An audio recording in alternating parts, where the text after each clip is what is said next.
দলা শদিয়া দলঙত সৌৰশক্তিৰ যোগেদি পোহৰ যোগান দিয়াৰ ব্যৱস্থাত মুখ্যমন্ত্ৰী ডাঙৰীয়াই উদ্বোধন কৰে। বাৰেকুৰিক আমি প্ৰধানমন্ত্ৰী পৰ্যায়ত লৈ গ'লো।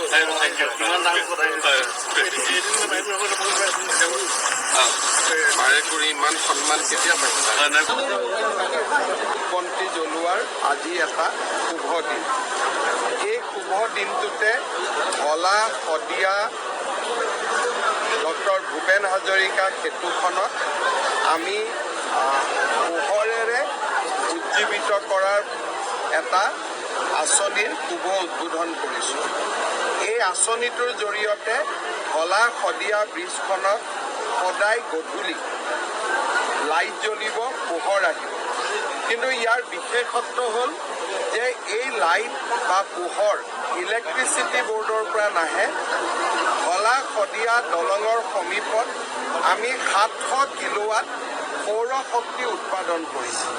দিনত এই সৌৰ শক্তি APDCL কিনি ল'ব আৰু ৰাতি এই সৌৰ শক্তিৰ বিপৰীতে ধলা শদিয়া দলঙত লাইট জ্বলাবৰ কাৰণে ইলেক্ট্ৰিচিটি বৰ্ডে ইলেক্ট্ৰিচিটি যোগদান কৰিব বা যোগান ধৰিব। নেট জিৰ' অৰ্থাৎ ছ'লাৰ আমি কিনি ল'ম আৰু সেই টকাৰে গধূলি ইলেক্ট্ৰিচিটি বৰ্ডে লাইট দিব। এই যিটো নেট জিৰ' ব্যৱস্থাৰে ধলা শদিয়া দলংখন পোহৰেৰে উজ্বলাই তোলাৰ ব্যৱস্থা কৰা হৈছে, ই এটা অত্যন্ত আদৰণীয় পদক্ষেপ।